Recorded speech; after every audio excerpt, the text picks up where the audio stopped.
With season 1 of Drag Race UK ending and it being the only official spin-off that follows the same ranking system as Drag Race US, please listen again to what was said word for word before commenting about Drag Race Thailand or other drag competition show. And so, let's compare the two casts based on how they did on their seasons. In this video, we're going to be putting queens from season 1 of Drag Race US against the queens from season 1 of Drag Race UK one-on-one, mostly, in order to see which season takes the cake. Now, you might be wondering how we're going to do that, given that season 1 of Drag Race US had 9 queens, whereas season 1 of Drag Race UK had 10 queens. And honestly, I'm wondering that too. As I'm typing this, I still haven't figured out a way to do this, but I do have an idea. So, how about this? First, we take out Pork Chop and Gothi because they're the first eliminated queens of the 2 seasons, neither with a mini challenge win, so they each have 0 points. You could argue that technically Pork Chop did better because she failed to win only 1 challenge, because on season 1 episode 1 of Drag Race US, the mini challenge also was incorporated into deciding who would win the maxi challenge, whereas on season 1 episode 1 of Drag Race UK, Gothi failed to do well in 2 challenges. But that's some extra semantics that I'm not going to take into consideration unless the seasons are tied. We're still left with 8 versus 9 queens, so my idea is this. We count Davina and Baga as the runner-ups of the season, meaning that we pit them together against Nina Flowers. That's so far the only thing I could figure out as an okay solution to the problem at hand. The other thing I thought of was excluding Cheryl whole so that we have a top 3 versus top 3 and then go backwards from blue with the comparisons, but other than the obvious problem of completely excluding one queen, we also have a problem with the fact that Drag Race UK had like 73 shared wins on that season and more mini challenges. Well, 1 more mini challenge, but that still counts. By the way, we are doing this with PP scores rather than percentages of the amount of points a queen earned out of the possible maximum amount per episode, because the latter does take some extra work, but the difference is very minimal and the results are the same. You can double check my work if you want. Without any further bullshitting on my part, and with this scoreboard in mind, we're going to begin.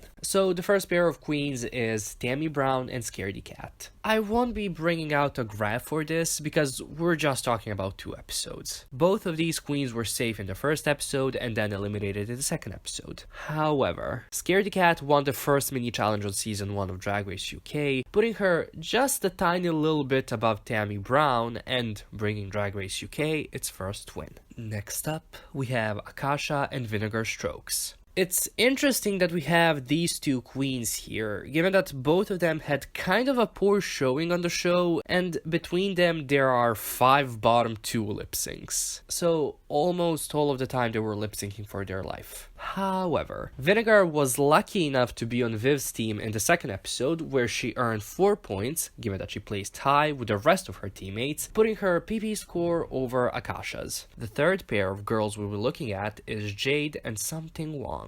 These 2 slags decided to have the same amount of points, so 9, and so the exact same PPE score. However, Jade won a mini challenge in her final episode, whereas Something didn't win a single mini challenge on her season. Once we subtract the mini challenge points from these, we see that Something Long takes yet another win for Team UK. Honestly, I didn't think that UK would be doing so well in the beginning, given that its top 3 were awarded wins left and right, but damn, they're going for a perfect win here. Let's see if their streak continues with Ongina and Crystal. I'm just gonna be frank with you, I wanna save myself some time with these 2 and tell you upfront that Ongina wins this one. So much so that if you added half of Crystal's score to her score, she still would have less points than Ongina. Yeah, so it's 1-3. Next up, we have Shannel versus Blue Hydrangea. Now, if you've seen my previous video about Cheryl and if she has the worst track record in Drag Race's history, you'll know that Shannel didn't do that well on her season. You never know though, maybe Blue was equally as bad or even worse.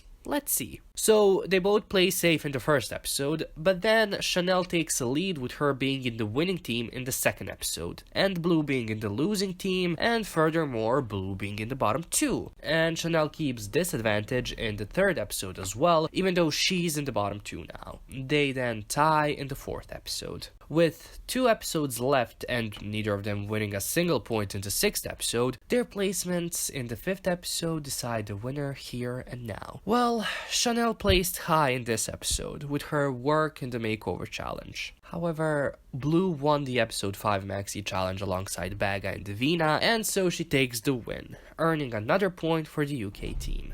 In order for US Season 1 to win, they have to win each next time so that they tie and then have pork chops saved in via a technicality. Let's see if they can do it. We're comparing Cheryl Hall and Rebecca Glasscock now. As mentioned in my previous video, Cheryl Hall sometimes has the worst track record of all time, and she is worse than Rebecca Glasscock Destroyer, so Becky earns a point for the US team. Now, this one will take a little extra work. Nina Flowers, the runner-up of Season 1 of US Drag Race, who had the best track record on that season, just a monthly reminder, is now going up against Baga Chips and Davina De Campo. Nina Flowers did this well on Season 1, having a 4 points per episode score. Now, these are Davina's and Baga's track records. They earned 29 and 25 points respectively, or together 54 points. With the fact that each competed in 7 episodes, so together in 14 episodes, their cumulative PPE score is 3.857142, where the 6 decimals are recurring, which is less than Nina's score. So Nina Flowers wins another one for Team US. Now it's time to compare the winners. Bibi Zahar Benet versus the Vivian. Vivian. The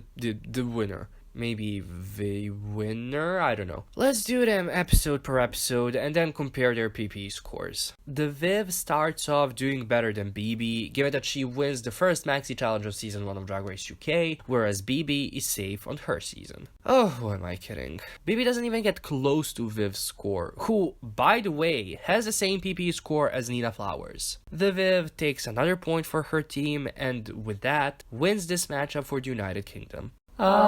Britannia. Okay, did I know that the UK season was going to win because of their offensive amount of shared wins? Yes. Did I still proceed with making this video? Yes. What's the opposite of Marina's song, Oh No? Yes. What's the opposite of Mariah's song, No No? Yes. Should I end the video right now? Yes.